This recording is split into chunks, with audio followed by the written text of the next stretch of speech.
Hey guys, my name is Rahul and welcome to the second video of this array chapter playlist. तो guys, previous video में हमने discuss किया था about what is array, why we use array and when to use array in Java. अगर आपको नहीं पता है guys इसके बारे में तो प्लीज जाके वीडियो को देखिए, हमने बहुत अच्छे से डिस्कस किया है. अगर सही लगे तो लाइक करना, नहीं तो डिसलाइक, बट दोनों ही केस में please try to press the bell icon. And one more thing guys, upcoming videos से रिलेटेड मैं छोटे छोटे वीडियो अपडेट करता रहता हूं बनाकर अपने इंस्टाग्राम चैनल पे. तो अगर आपने हमें फॉलो नहीं किया है अभी तक तो प्लीज जाके फॉलो कीजिए, लिंक आपको डिस्क्रिप्शन बॉक्स पैनल में मिल जाएगा.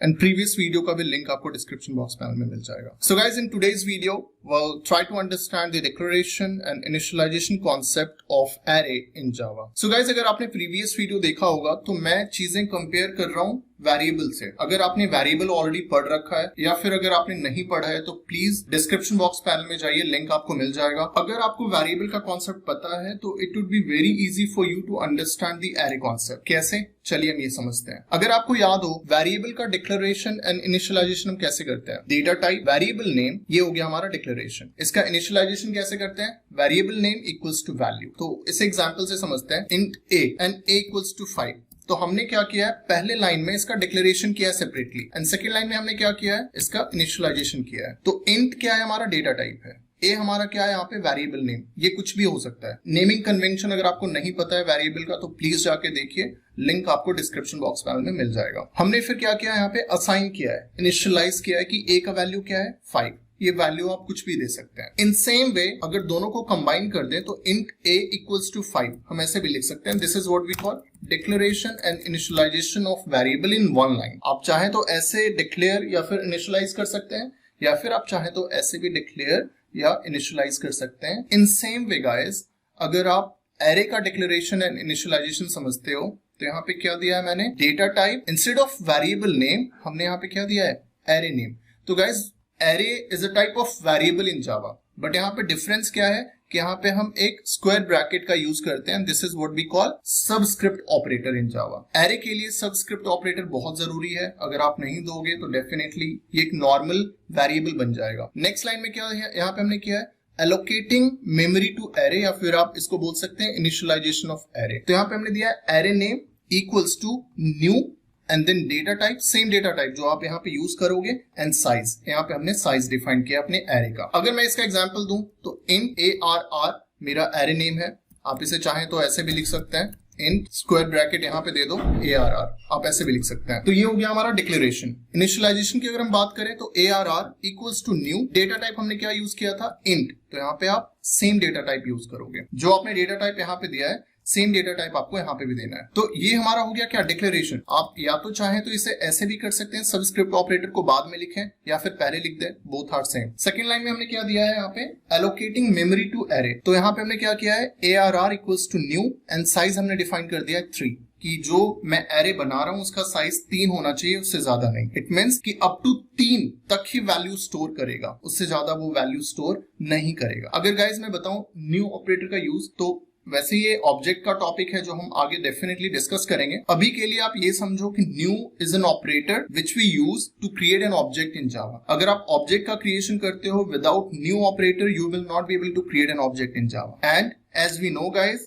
Array is an object in Java which contains similar type of data type, जो similar type of data type को कंटेन करता है, and that is what we call array in Java. तो ये क्या है, टाइप ऑफ ऑब्जेक्ट है. That's why we used what, new over here. इस चीज को अगर मैं सेकेंड वे में आपको दिखाऊं तो इसे हम ऐसे भी लिख सकते हैं. अगर दोनों को कंबाइन कर दे तो int ARR equals to new int and यहाँ पे साइज आप डिफाइन कर दो. इससे ही आप चाहे तो ऐसे भी लिख सकते हैं गाइस, सबस्क्रिप्ट ऑपरेटर को पहले लिख दो, ARR equals to new and then int and यहाँ पे आप साइज डिफाइन कर दो. आप चाहे तो ऐसे भी कर सकते हैं, int ARR equals to new int, और यहाँ पे आपने क्या करना है, कर्ली ब्रेसेस के अंदर वैल्यू डाल दो सीधे 10, 20, 30, राइट. आप ऐसे भी इसे डिफाइन कर सकते हैं. यहाँ पे मतलब क्या है, हमने 3 साइज का एरे यहाँ पे डिफाइन किया है. The size of this is 3, जहां पे वैल्यू हमने क्या किया है, 10, 20, 30. अगर आप इस टाइप का डिक्लेरेशन करते हो तो यहाँ पे आपको वैल्यू को स्टोर कराना पड़ता है मैनुअली. बट इस केस में क्या किया हमने, सेम लाइन में ही बोल दिया कि भैया जो एरे का वैल्यू है वो 10 है, 20 है और 30 है, एंड इसका साइज कितना है, 3 है साइज टोटल. बट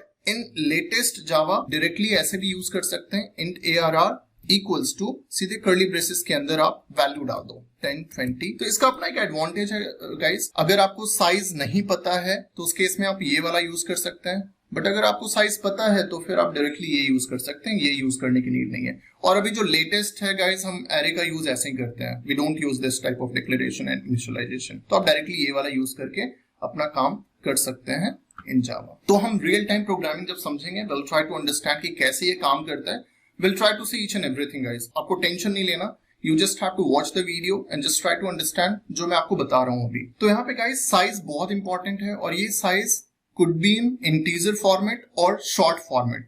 अगर आप इसे डबल या फिर फ्लोट फॉर्मेट में दोगे तो डेफिनेटली ये कंपाइल टाइम एरर देगा and you will not be able to compile. तो जैसे ही आप यहाँ पे ARR equals to new int size define करते हो ना, ये बैकएंड में क्या करता है, लेट मी शो यू कि ये कैसे एग्जैक्टली काम करता है। मान लो अगर मैं वेरिएबल के बारे में बताऊं तो इंट empid, अगर प्रीवियस वीडियो आपने देखा होगा तो हमने ऐसे करके डिस्कस किया था। तो int employee id 1 equals to 101। इसको मैं कॉपी कर लेता हूं and will paste it here and I just say this as employee id 2। In same way एक और एम्प्लॉय आईडी में ले लेता हूं, एम्प्लॉय आईडी 3 यहाँ, राइट, और ये वैल्यू मैं 103 कर दूंगा, उसे 102 करना है। तो गाइस अगर मैं आपको बोलूं कि ये वैल्यू आपको प्रिंट कराने हैं अपने कंसोल में या फिर कमांड प्रॉम्प्ट में, since we have only 3 variables, तो हम employee ID 1 101, employee ID 2 102, employee ID 3 103 करके हम SOP करके इसे प्रिंट करा सकते हैं। But what if we have 1000 variables या फिर 1000 वैल्यूज या फिर 5000 वैल्यूज, उस केस में क्या आप सेपरेटली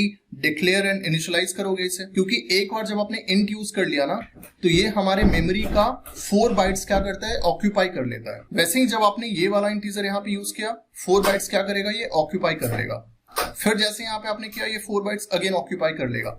तो ऐसे करके सोचो, आपने 3 डिफरेंट डिक्लेरेशन एंड इनिशियलाइजेशन किया वेरिएबल का, तो ये 4 3 12 बाइट्स क्या करेगा, ऑक्यूपाई कर लेगा। अगर आपके पास 1000 डिक्लेरेशन करना हो तो, या फिर 5000 के केस में 4000 बाइट्स ऑफ मेमोरी क्या करेगा, ऑक्यूपाई कर लेगा। तो अगर 4000 बाइट्स ये ऑक्यूपाई कर रहा है तो आपके एप्लीकेशन का परफॉर्मेंस कहीं ना कहीं डाउन हो जाएगा। तो इन दैट केस हम क्या करते हैं, वी जस्ट यूज एरे। अगर आपने पहला वीडियो नहीं देखा है तो प्लीज जाके देखिए, हमने बहुत अच्छे से एक्सप्लेन किया है कि why we use array in Java, why we had to introduce array in Java. हमने एक एरे का डिक्लेरेशन एंड इनिशियलाइजेशन किया है। तो यहाँ पे हमने क्या बोला है, int employee ID new int 5। तो इसका साइज क्या है, 5 है। अब अगर इसका साइज 5 है तो ये क्या करेगा, जैसे ही आपने ये क्रिएट किया ना, ये ऑटोमेटिकली एक इस टाइप का रेफरेंस वेरिएबल, जो कि क्या है, एम्प्लॉय आईडी का एक रेफरेंस वेरिएबल क्रिएट कर देगा जाके हीप मेमोरी में। ऐसे ब्लॉक्स क्रिएट कर देगा, क्योंकि एरे क्या करता है, ब्लॉक्स पे काम करता है। तो इस टाइप से ब्लॉक्स यहाँ पे क्रिएट हो जाएंगे।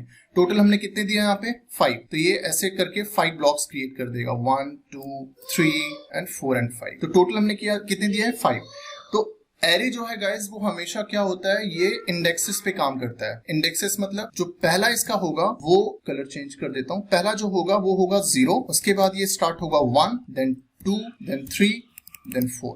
तो ये क्या होता है गाइस, ये इंडेक्सेस पे काम करता है। इसके जो पोजीशन होते हैं इंडेक्स से हम डिफाइन करते हैं, and it always starts from the 0। हमेशा ये 0 से स्टार्ट होगा। तो अगर यहाँ पे आपका साइज कितना है, 5, तो हमारे जो ब्लॉक्स बनेंगे, ब्लॉक्स कितने बनेंगे, 5 - 1 बनेगा ऑलवेज। मतलब कि मैं सिंपली से बोलूं जनरलाइज फॉर्मेट में, तो ऑलवेज साइज -1 आपका क्या बनेगा, ब्लॉक बनेगा। अगर यहाँ पे 10 होता तो हमारे कितने ऐसे ब्लॉक्स बनते, 9 ब्लॉक्स। क्यों, क्योंकि ये 0 से स्टार्ट होता है, राइट। तो अगर यहाँ पे हमने 5 दिया है तो टोटल हमारे कितने ब्लॉक्स बन रहे हैं, 0 1 2 3 4, टोटल 5 ब्लॉक्स ही बन रहे हैं। बट हमारा जो नंबरिंग स्टार्ट होगा, या फिर जो इंडेक्स नंबर, जो पोजीशन स्टार्ट करेंगे, वो कहां से स्टार्ट करेंगे, 0 से।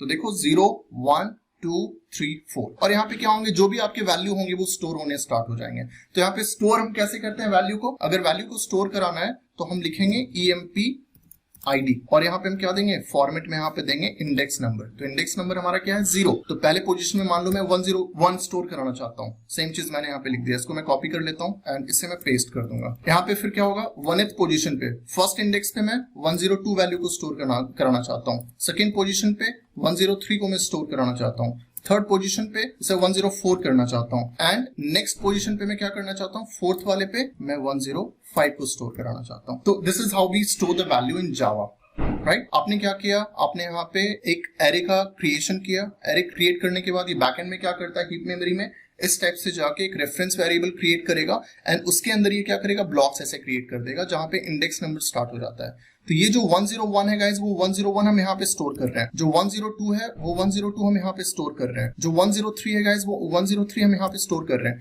तो इसमें क्या है कि जो आपका एक्सेसिंग है, जो रिट्रीवल है, वो बहुत ही इजी हो जाता है as compare to variables. Variable के केस में क्या है, आपको वेरिएबल नेम याद करना पड़ेगा। अगर 101 प्रिंट कराना चाहते हो तो you will have to remember employee ID 1 as a variable name, and SOP के अंदर आपको वही चीज लिखना होगा, लाइक SOP एम्प्लॉय ID 1। अगर ये आप लिखोगे तभी आपको आउटपुट 101 मिलेगा। अगर आपने यहाँ पे 3 लिख दिया तो definitely you will not get 101 as an output, you will get 103। तो यहाँ पे क्या है कि आपको चीजें याद रखनी पड़ती हैं, बट यहाँ पे एक्सेसिंग बहुत ही इजी है। आपने बस क्या करना है, पोजीशन याद रखना है। आपको कौन सा 4th वाले का चाहिए, तो यू जस्ट हैव टू से employ ID 4 and you will get your output as in 105 in your console section or command prompt. तो accessing as compared to variable यहाँ पे बहुत easy है। Definitely जो memory का consumption होगा variable के केस में, आप उस पे overcome कर सकते हैं using the array concept। तो ये बहुत सारी चीजें, इसके advantages and disadvantages हैं जो हम next video में समझेंगे। अभी के लिए बस आप ये समझो कैसे array का memory allocation होता है, ये सारी चीजें समझना बहुत जरूरी है guys। I'm just recapping the thing here। तो मैंने क्या किया, int ARR equals to new int and size यहाँ पे डिफाइन कर दिया मैंने 3। उसके बाद स्टोरिंग द वैल्यू, हम वैल्यू को कैसे स्टोर करेंगे इसके अंदर, मैंने आपको बताया है कि ARR आप इंडेक्स नंबर दो, और ये हमेशा याद रखना है गाइस कि ये ऑलवेज स्टार्ट फ्रॉम 0। यहाँ पे आपने 101 करना है, कर दो स्टोर। उसके बाद ARR आपने फर्स्ट पोजीशन पे कितना देना है, 102 आपने कर दिया यहाँ पे। ARR थर्ड पोजीशन पे कितना देना है, मतलब आपको सेकंड इंडेक्स पे कितना देना है। मान लो मैं 103 स्टोर करना चाहता हूँ, तो हमारा लेंथ कितना है, 3 हमने दिया है। तो देखो 103 तो मैंने टोटल 3 ऑक्यूपाई कर लिया। इसके बाद अगर आप देते हो यहाँ पे ARR एंड 3 इंडेक्स पे अगर आप स्टोर कराते हो value 104, and if you just try to retrieve this you will get an error, that would be an exception, जो हम समझेंगे बाद में। अगेन रिट्रीवल और एक्सेसिंग यहाँ पे बहुत ईजी है गाइस। आपने बस क्या करना है, SOP ऑफ किसका वैल्यू आप रिट्रीव करना चाहते हैं, ARR 1 का, तो आपने बस ऐसे टाइप कर देना है ARR 1। हम ये भी समझेंगे कि फोर लूप से कैसे इसको ऑटोमेट करते हैं, बट अभी के लिए आप ऐसे समझो कि यूजिंग system.out.println हम ऐसे इसे रिट्रीव करते हैं या फिर एक्सेस करते हैं। अगर सेकंड का करना है तो SOP ऑफ यहाँ पे क्या करना है, ARR आपने देना है यहाँ पे 2 and you will get the output. But जैसे आप SOP ऑफ ARR 3 यहाँ पे करोगे तो you will get an exception, जो कि array out of bond exception होता है, जो हम समझेंगे बाद में। तो this is how we retrieve और access the value of array in Java. अगर रीइनिशियलाइजेशन की बात करें तो ये अगेन बहुत इजी है गाइस। मान लो भी ARR का वैल्यू 101 है, बट मैं इसे अपडेट करना चाहता हूँ। ARR 0 का वैल्यू पहले 101 था, मैं इसे अपडेट करना चाहता हूँ, तो आपने बस लिख देना है सिंपली नेक्स्ट लाइन में ARR 0 किस वैल्यू को अपडेट करना चाहते हैं, मतलब 101 से आप कौन से वैल्यू में अपडेट करना चाहते हैं, 105। जैसे आप SOP ऑफ ARR प्रिंट करोगे अपने एडिटर में या फिर एक्लिप्स में, तो you will get 105 as an output, you will not get 101। तो this is how we reinitialize। ये सेम है guys। अगर आपको याद हो वेरिएबल में कैसे करते थे, int a equals to 5 होता था वहां पे, तो इसे अपडेट करने के लिए हम क्या करते थे, a equals to 6, राइट। ये तो हम करते थे, रीइनिशियलाइज करते थे, राइट। तो सेम चीज यहाँ पे भी मैं कर रहा हूँ। ये हमारा एक पहला स्टेटमेंट था, इसे अपडेट करने के लिए नेक्स्ट वाले में ARR 0 105 मैंने किया, तो SOP अगर आप करोगे तो definitely you will get 105 as an output. So this is how we print और वी रीइनिशियलाइज और retrieve the value of array in Java. Since कि ये एक काइंड ऑफ ऑब्जेक्ट क्रिएशन होता है, क्योंकि array is an object in Java, तो आप प्रिमिटिव इंटीजर कैरेक्टर तो स्टोर करा ही सकते हो, नॉन प्रिमिटिव भी आप वैल्यू स्टोर करा सकते हैं, मतलब कि ऑब्जेक्ट का भी स्टोरिंग आप करा सकते हैं इसमें, राइट। जैसे हमने यहाँ पे किया था ना, अभी यहाँ पे हमने वैल्यू प्रिमिटिव डेटा टाइप को स्टोर किया था। आप नॉन प्रिमिटिव अगर कोई ऑब्जेक्ट है तो उसे भी आप यहाँ पे स्टोर करा सकते हैं, क्योंकि हमेशा आपको याद रखना है गाइस, जो एरे है ना वो हमेशा ऑब्जेक्ट को एक्सटेंड करता है। इट मींस कि एरे का जो सुपर क्लास है वो ऑब्जेक्ट होता है। ये पॉइंट आपको याद रखना है गाइस, आपको टेंशन नहीं लेना। ये सारी चीजें मैं अच्छे से आपको एग्जांपल देके समझाऊंगा। कुछ पॉइंट्स आपको याद रखने हैं गाइस यहाँ पे। पहला पॉइंट ये है कि जो इसका साइज होगा वो या तो इंटीजर या फिर शॉर्ट होगा। सेकेंड पॉइंट ये होगा कि हमेशा जो इसका इंडेक्स होगा वो 0 से स्टार्ट होगा। थर्ड पॉइंट ये होगा कि एरे का जो सुपर क्लास होता है वो ऑब्जेक्ट होता है। और fourth point, since this is an object, तो जितने भी इसके ये जो मेमोरी एलोकेशन होगा वो हीप मेमोरी में होगा। ये सारी चीजें हम समझेंगे नेक्स्ट वीडियो में गाइस। एंड लास्ट पॉइंट ये होगा कि this is the declaration and initialization of 1D array in Java. जो टाइप्स ऑफ एरे जो हम डिस्कस करेंगे नेक्स्ट वीडियो में, तो 1D एरे का जो डिक्लेरेशन एंड इनिशियलाइजेशन होता है, this is the declaration and initialization of 1D array in Java. Thank you for your time. Thank you for watching. Stay safe, stay healthy. Bye bye.